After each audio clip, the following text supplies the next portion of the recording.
तो इनसे मिलिए, ये हैं दूल्हा दुल्हन एक दूसरे को प्रणाम करते हुए आगे को नई जीवन में प्रवेश करते हुए। तो बहुत ही सुंदर जोड़ा। और यहाँ पे मैंने दुल्हन के साथ फ़ोटो खिंचाई थी, फ़ोटो शूट हुई थी। और यहाँ पे मैंने जयमाला में फ़ोटो, क्योंकि मैंने कहा पार्टी में तो हम रहेंगे नहीं, इसलिए यहीं पे हम जयमाला में यहीं पे फ़ोटो खींच लेते हैं, तो यादगार आ जाएगी। एक तो हम दोनों का हो जाएगा।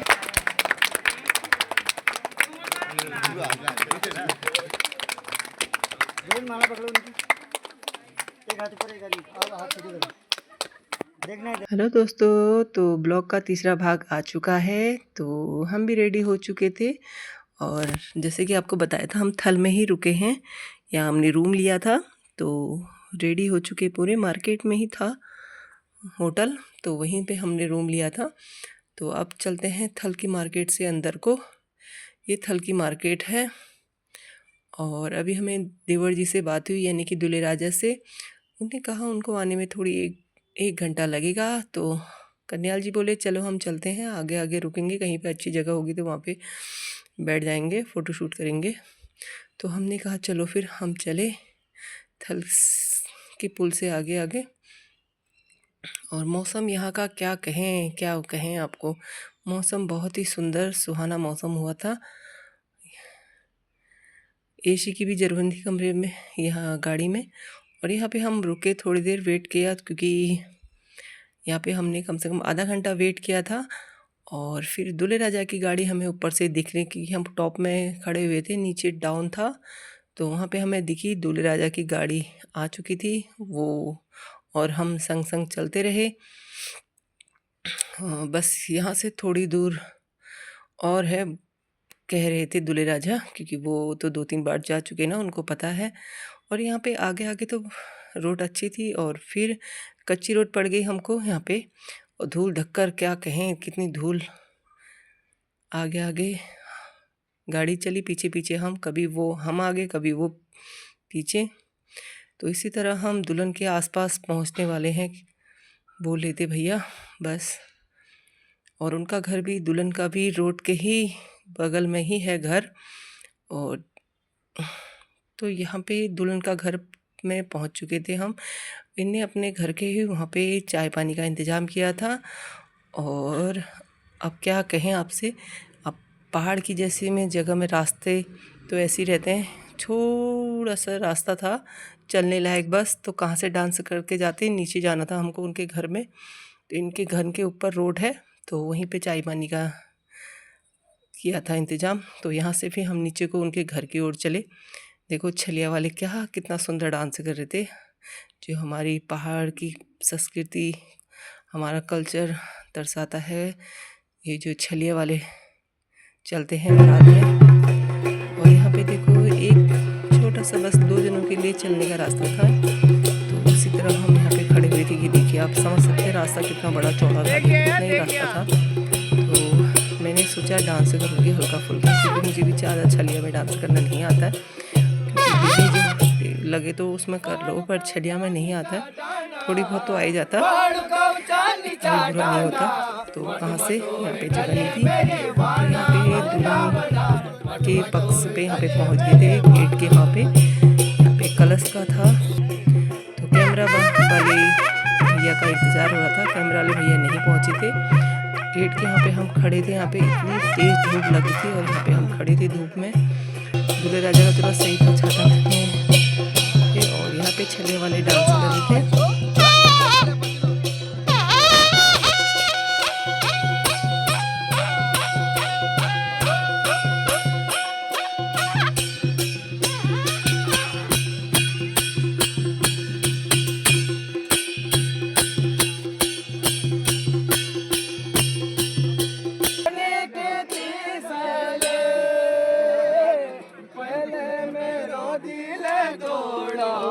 वो मधु का बकरी सहले, वो मेरे मदले तू पानी भरले, वो मेरे मदले तू अंचल के जन पानी का करे, अंचल के जन वो तेल लाए। आगे बराती पीछे छलिया वाले, आए दूल्हे राजा कोरी खोल दरवाजा।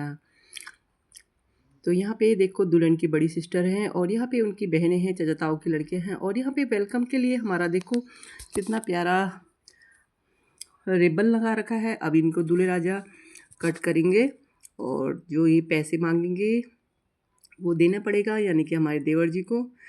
और हमारे देवर जी का नाम है मनोज। और यहाँ पे उनकी बहनें जितने मांगेंगी उतना देना पड़ेगा। अब तो जेब खाली होगी मनोज तुम्हारी। और यहाँ पे छलिया वालों को भी बहुत ज़्यादा धूप लग गई थी। जल्दी करो देवर जी, पैसे दो फटाफट। ये हवा लगाने लगी, जितना मेकअप किया है सब इनका बहता है अब। और यहाँ पे देखो फिर जब हटे फिर उसके बाद यहाँ पे डोली रखी थी दरवाजे पे ही, तो मनोज को डोली में बैठाया गया और मनोज को डोली में वहाँ से लाया गया। बस दो ही कदम रिवाज होगा यहाँ का। और यहाँ पे मनोज को डोली में बैठाला था, तो यहाँ पे सभी लोगों ने अच्छत फर्क है। और यहाँ पे दुल्हन से मिले हम। और दुल्हन ये भी देखो हमारी देवरानी है, देवरानी से मिलो। और फिर यहाँ पे सीधे बाहर का जो प्रोग्राम होता है वो मैंने नई वीडियो बनाई। और यहाँ पे दुल्हन भी आ चुकी थी जयमाला के लिए, ये उनकी बड़ी सिस्टर। और यहाँ पे ये मुझे पता नहीं कौन है। और यहाँ भैया लोग दुल्हन को लेके आ गए जयमाला के लिए। काफ़ी लेट हो चुका था खाना पीना, इसलिए 4 बज चुके थे। तो फटाफट जयमाला करके फिर बैठेंगे शादी के कार्यक्रम में। और यहाँ पे मनोज ने अपनी होने वाली वाइफ को अपना हाथ दिया कि आ जाओ, स्वागत है आपका मेरी ज़िंदगी में। अब जयमाला एक दूसरे को पहनाई जाएगी। और यहाँ पे फ़ोटो शूट भी हुआ, क्योंकि अब फ़ोटो शूट ना हो तो कहाँ होता है। यहाँ पे कैमरा वाले तो बस पूछो मत, जहाँ देखा ने। अब ये तो आज के तो दूल्हा दुल्हन ये तो मेन थे, इनका तो मेन किरदार था, तो इनकी तो फ़ोटो होती है। तो यहाँ पे फ़ोटो शूट हुआ काफ़ी देर तक। और यहाँ पे जयमाला भी आ चुकी थी एक दूसरे को डालने के लिए, यानी कि उनकी सालियाँ लेके आ गई जयमाला। यहाँ भी फ़ोटो शूट हुआ।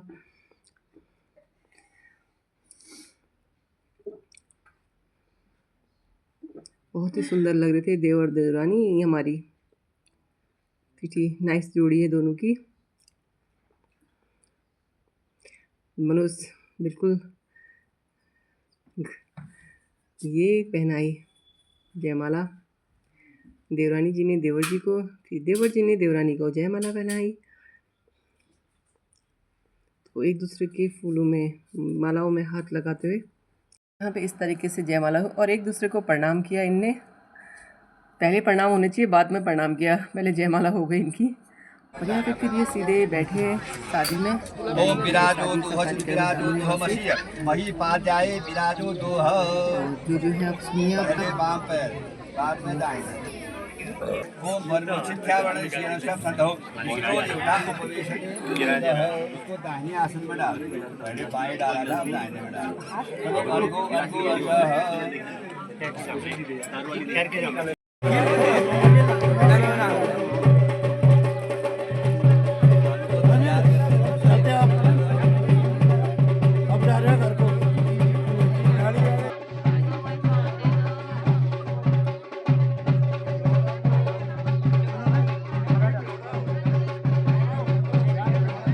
पिछोड़ा ओम अर्यवर्णम देव कन्या नाथ एवं जमापदे स्वाहा चढ़ा दो।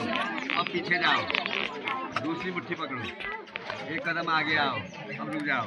ओ यमुनाथ दे राजा मधिका स्नात मदीरता ज्ञातो मम स्वाहा चढ़ा दो। अब पीछे जाओ, तीसरी ओ इमन राजान वादो समतिकरणम मम तुभ्यम चढ़ा। एक कदम आगे इसको भी चढ़ा दो। सर्वान राजान सभी चढ़ा दो। सर्वान राजान जो होती है गरम के ज्ञान अंगुली पर ऐसे अंगूठा दे दो, आप पीछे से अंगूठा पकड़ो। ध्यान विद्या ज्ञान ये सो यहाँ पर एकदम भगवान हो गया छंद। ओम प्रजापति माधम। ओम जन्म गीता सरस्वती देवता गाथा गाने भी नहीं होगा, सिर में हाथ रखो।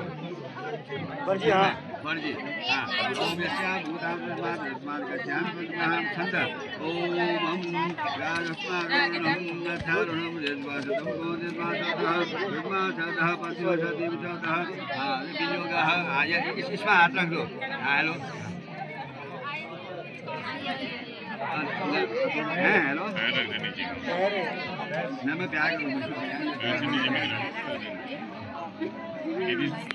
अरे कहाँ करूँ हो सही कर इसको।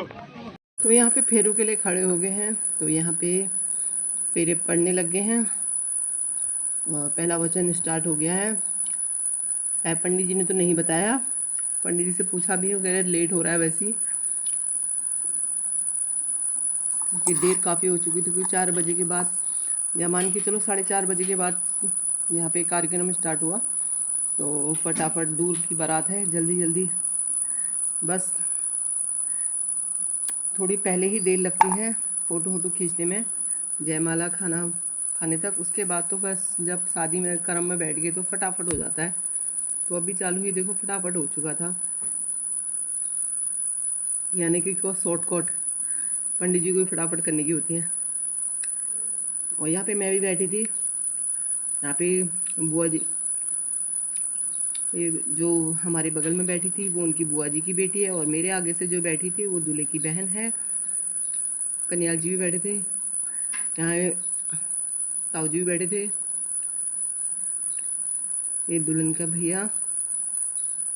और पंडित जी बताते जा रहे थे कि तुम ऐसे ऐसे करते जाओ। ये यहाँ पे सिंदूर लगाने की विधि बता रहे थे। ये पंडित जी हमारे यहाँ तो यहाँ पे हल्द्वानी में बैठ के लगाते हैं, आराम से एक दूसरे के आमने सामने ऐसे बैठ के ऐसे लगाते हैं। पर यहाँ के पंडित जी ऐसे हैं, शॉर्टकट में फटाफट अपने निपटा रहे थे। और कह रहे कि मैं जब भी कुछ बोल रही थी तो बोल रहे थे कि नहीं नहीं, मैं तो बहुत ही टाइम होता तो मैं पूरे नियम धर्म से बताता, पूरा सब शॉर्टकट में ऐसा हो रहा था। और यहाँ पे खड़े के ही सिंदूरदानी की रस्म पूरी कर दी खड़े खड़े।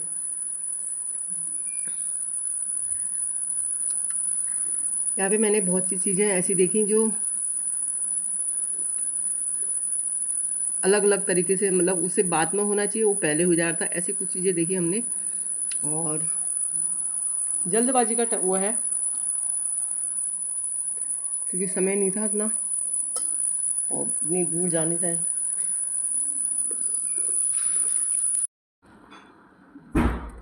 तो इस तरह सिंदूरदानी की भी रस्म पूरी हो गई। एक लास्ट ये रहता है। और सैयदान का तो शायद इनका हुआ नहीं, क्योंकि सैयदान के जो बेटे वगैरह हैं वो पहले ही पहुंच गए थे। जिस दिन सगाई थी उनसे पहले दिन ही सामान आज चले गया था। तो शायद यहाँ पे होता है नहीं होता है पता नहीं सैयदान। हमारे यहाँ तो होता है हल्द्वानी में। सबके रीति रिवाज अलग अलग हैं। और यहाँ पे कैमरा वाले बाबू से बात भी कुछ बोला तो कैमरा वाले बाबू कह रहे हैं हम तुम्हारा रीति रिवाज अलग है, हमारे अलग हैं। यानी कि प्लेन्स के हल्द्वानी के अलग हैं, पहाड़ के अलग हैं, ऐसा ही कुछ होता होगा। और इस तरीके से शादी संपन्न हुई। और जाने की बारात विदाई का टाइम भी आ गया था। यही सबसे बुरा लगता है, जब शादी विदाई का टाइम आता है तो सबसे बुरा यही लगता है। देखो पाल पोस के इतना बड़ा किया और आखिरी में फिर भी गजब की प्रथा बनाई थी, फिर लास्ट में जाना पड़ता है।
बस फिर दुल्हन बैठ चुकी थी डोली में और अब विदा होने का टाइम आ गया था। तो इस तरीके से ये मेरा तीसरा ब्लॉग था शादी का, और अब घूमने चलेंगे हम कल को, आपको वो भी दिखाएंगे। देखना नेक्स्ट ब्लॉग।